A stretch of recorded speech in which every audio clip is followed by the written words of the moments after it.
So this question says 100 plus 93 and 1/10. Whenever we're adding values and one of them is a decimal, we need to make sure that we line up our decimal points.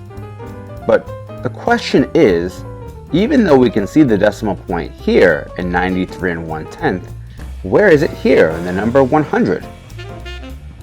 Well, whenever you have a whole number, the decimal point is always located right at the end.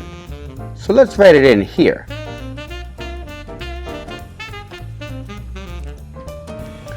Now that I know exactly where my decimal point is, I like to write in my first number, making sure that I write the decimal point nicely and neatly.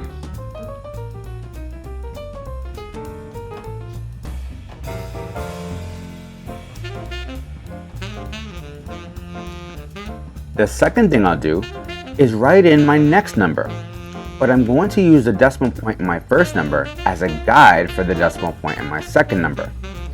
So I'll write in this decimal point right underneath this one.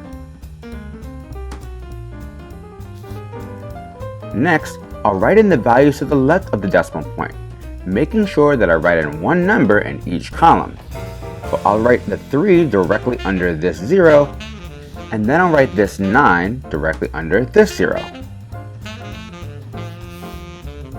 And don't forget, we still have a 1 to the right of our decimal point, so we can write that in here.